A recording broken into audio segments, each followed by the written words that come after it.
తాకట్టులో ఉన్న మీ బంగారం ఈ రోజు ఎంత ధర చేస్తుందో కొమ్మూరి గోల్డ్ వాళ్ళకి కాల్ చేస్తే ఫ్రీ గోల్డ్ కాస్ట్ చెక్ చేసి చెప్తారు.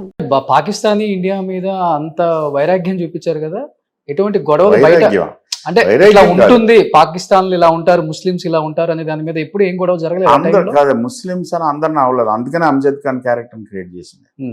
అమ్జద్ ఖాన్ లాంటి చాలా మంది ఉన్నారు ఇక్కడ, కానీ కొంతమంది మిస్గైడెడ్ యూత్ ఉన్నారు. వాళ్ళ పొలిటికల్ గెయిన్స్ కోసం, ఫైనాన్షియల్ గెయిన్స్ కోసం, పవర్ కోసం కొంతమంది వాళ్ళతో ఆడుకుంటున్నారు, వాళ్ళని అడ్డం పెట్టి. ఓకే, దాన్ని కరెక్ట్ చేయాలనేది అది తప్ప ఇది మతం పేరు మీద జరుగుతున్న కొంతమంది తాలూకు దుష్కృత్యాలు. ఓకే, సో బిఫోర్ శాస్త్రి గారి గురించి అనుకున్నప్పుడు మనం అనుకుందాం అంటే ఆయన లేనిది, ఆయన పెన్ను లేనిది కృష్ణవంశీ గారి సినిమాలు లేను అనేది. బట్ ఆయన పోయిన తర్వాత ఆ లోటు భర్తీ చేయగలిగింది మీ సినిమాలకి అంటే ఏ రైటర్ అని చెప్తారు? ఏం తెలియదు, నేను ఇంకా పనిచేయడం స్టార్ట్ చేయలేదు. ఆయన పోయిన తర్వాత చేశారు కదా, రంగమార్తాండ చేశారు. రంగమార్తాండకి ఆల్రెడీ రాసేసి ఉన్నారు ఆయన, సో దానికి కంప్లీట్ అయిపోయింది. దాని తర్వాత ఇంకా కొత్త సినిమా స్టార్ట్ చేసినప్పుడు ఇప్పుడు లేకపోతే టైం ఆగదు కదా. అవును, నెక్స్ట్ ఏదో ఒక దాంతో వెళ్ళాలి ముందుకి. ఓకే, ఇంకా బ్రిలియంట్ రైటర్స్ ఉన్నారు, శాస్త్రి గారితో కంపేర్ చేయలేం, బట్ మనకి చాలా బ్రిలియంట్ రైటర్స్ ఉన్నారు, వాళ్ళని పట్టుకుని మళ్ళీ ఏదో తంటాలు పడాలి. ఓకే, సో మీకు షింక్ అవుతారంటారా ఇప్పుడు? ఆల్రెడీ నేను ఇప్పుడు చంద్రబోస్తో చేశాను, అనంత్ శ్రీరామ్తో చేశాను, సుద్దాల అశోక్ తేజతో చేశాను, చిరవాల విజయ్ కుమార్తో చేశాను, శక్తితో చేశాను, కొత్త వాళ్ళతోటి బాగా కొత్త వాళ్ళతో లక్ష్మీ భూపాల్ పాటలు రాశాడు, చాలా మంది తోటి పనిచేశాను, ఆ ప్రాబ్లం లేదు. సో కృష్ణవంశీ గారు, మీ ప్రతి సినిమాకి ఒక మెసేజ్, ఒక అవేర్నెస్ రెండు ఉంటుంది. రాఖీ చూస్తే ప్రతి అమ్మాయి బాగా కనెక్ట్ అయ్యే సినిమా, అండ్ ఇప్పుడు సమాజం ఎలా ఉంటుందో గ్రహించి ముందే తీసిన ఒక సినిమా అని చెప్పుకోవచ్చు. ఆ టైంలో ఒక రకంగా చెప్పాలి అంటే దానికి కర్త కర్మ క్రియ అంటే మీరేనే చెప్తారా, లేకపోతే వెనక నుంచి ఎవరైనా నడిపించే శక్తులు ఉన్నారా? ఫస్ట్ ఆఫ్ ఆల్ ముందే ఊహించి చేయటం కాదు, అప్పటికే ఉంది, కొన్ని వందల సంవత్సరాలుగా ఉంది. హరాస్మెంట్ ఆఫ్ ఉమెన్, టార్చర్ ఇంతకన్నా ఎక్కువ ఉంది, అప్పుడు ఎక్కువ ఉంది. ఇప్పుడు ఓన్లీ మీడియా వల్ల ఎక్కువ ఫ్లేర్ అప్ అవుతుంది. ఓకే, అప్పుడు మీడియా లేదు కాబట్టి ఎక్కడ చెప్పుకోవాలో తెలియదు కాబట్టి అని చాలా మంది, ఇప్పుడు కూడా చాలా మంది ఆగిపోతున్నాం, చాలా మంది చెప్పుకోవట్లేదు. సో మనిషి ఉన్నంత వరకు, ఆడమ్మగా ఉన్నంత వరకు అది జరుగుతూనే ఉంటుంది. అది ఇవాళ కదా, ఇంకో 50 సంవత్సరాల దాకా కూడా జరుగుతాయి. తర్వాత ఆ కథ రాధాకృష్ణ అని ఒక అతను నాకు అప్పటికి 10 సంవత్సరాల ముందు చంద్రలేఖ టైంలోనే, సింధూరం టైంలోనే చెప్పాడు, ఎవరో పంపించి నువ్వు విన్ని చాలా బాగుందిరా, బట్ నేను నా సొంత కథలు చేసుకుంటాను, వేరే కథలు చేయను ముందే చెప్పాను. అయినా సరే మీరు వినండి సార్, మీరు ఒకసారి వింటే నేను వంశీ గారు చెప్పుకున్నాను అని నాకు సాటిస్ఫాక్షన్ ఉంటుందంటే విన్నాను. చాలా బాగుందిరా అంటే, కానీ పక్క రాగా ఉంది. వాడు ఓన్ ప్లేసు సూర్యరావుపేటలో చేస్తుంది. అప్పటికే నాకు చెప్పింది 4:30 గంటలు చెప్పాడు కదా, అది అలా ఉండిపోయింది. సరే నేను చేయను. తర్వాత తారక్ తోటి సినిమా చేయాల్సి వచ్చినప్పుడు ఎలాంటి సినిమా చేయాలి అన్నప్పుడు ఆ తారక్ అంటేనే ఒక పవర్, ఒక ఫోర్స్ అది, అండ్ మల్టీ టాలెంటెడ్, బ్రహ్మాండమైన డ్యాన్సరు, బ్రహ్మాండమైన డైలాగ్స్ చెప్తాడు, మెమరీ పవర్ అద్భుతం, పర్ఫార్మింగ్ స్కిల్స్ అద్భుతం. సో ఇట్లన్నిటికీ సరిపోయేది పడాలి.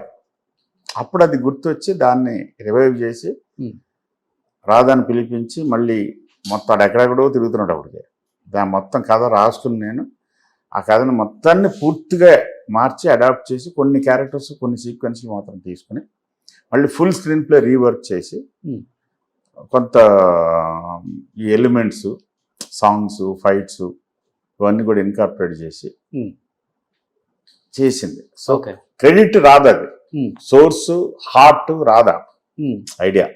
దాన్ని నేను అడాప్ట్ చేసి మన తాలూకు ఎక్స్పీరియన్స్లు, మన రియాక్షన్స్ కూడా యాడ్ చేసి ఎన్టీఆర్ పవర్కి అప్పచెప్పాం. అంటే స్టోరీ నెరేట్ చేయగానే తారక్ ఫీలింగ్ ఏంటి అసలుకి? అప్పటి వరకు తనకు కూడా అదే కొత్తనే చెప్పుకోవచ్చు, అలాంటి ఒక స్టోరీ తనకు కూడా పెద్ద సాహసం. అది కూడా లైక్ మనం శ్రీకాంత్ ఖడ్గంలో అనుకున్నట్లే, ఏమనలేదు, బాగుందనే చేసేద్దాం అని అన్నాడు అంతే.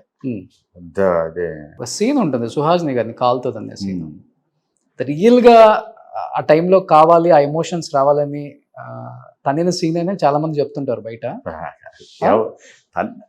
షేర్ చేసిండే దాన్ని. అవును, తన్నలే, చంపేస్తాను రాలేదు. రాసిన గారు నాకు చాలా ఇష్టం, బట్ షేర్ చేసిండే ఎక్స్ట్రాడినరీ యాక్టర్. ఆ టైమింగ్ తెలుసు, ఎక్కడ వరకు వెళ్ళాలి కాలు, ఎక్కడికి వెనక్కి లాగేయాలని. సో అలాంటి అసలు మనం చెప్పక్కర్లేదు వాళ్ళకి ఆటోమేటిక్. అండ్ సుహాసిని గారు అనదర్ ఎక్స్ట్రాడినరీ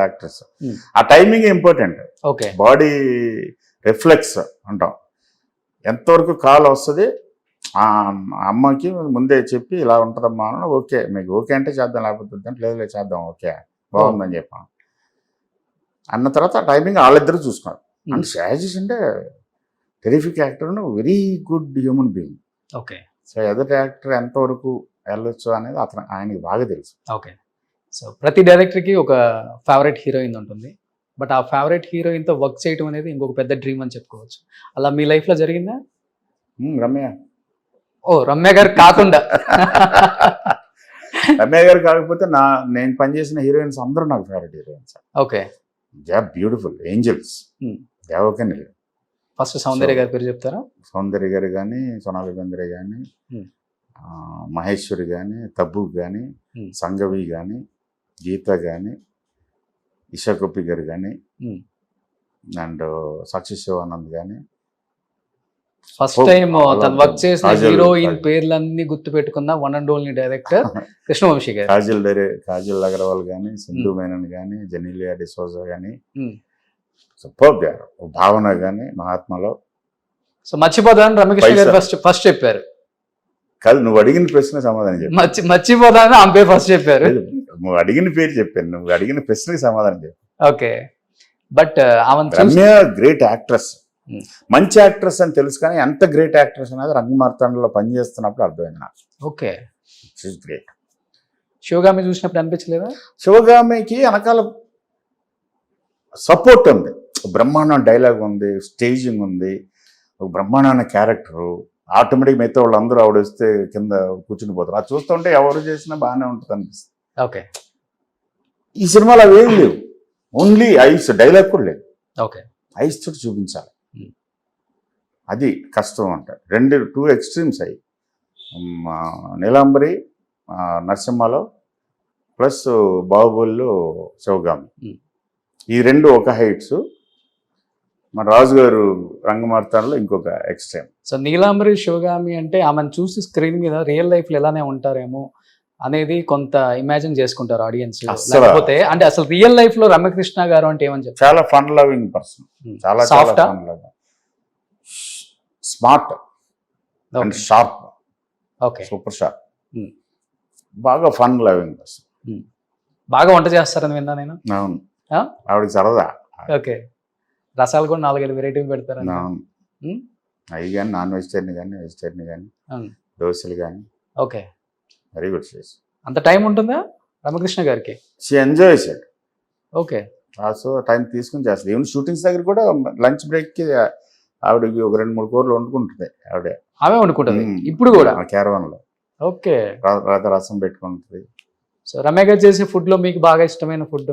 అన్ని బాగుంటాయి, మళ్ళీ అందులో తేడా లేదు. Chicken, mutton, biryani. మటన్ చేయదు, చికెన్ బిర్యానీ అన్ని బాగుంటాయి, అన్ని బాగుంటాయి. ఓకే. పచ్చళ్ళు కానీ.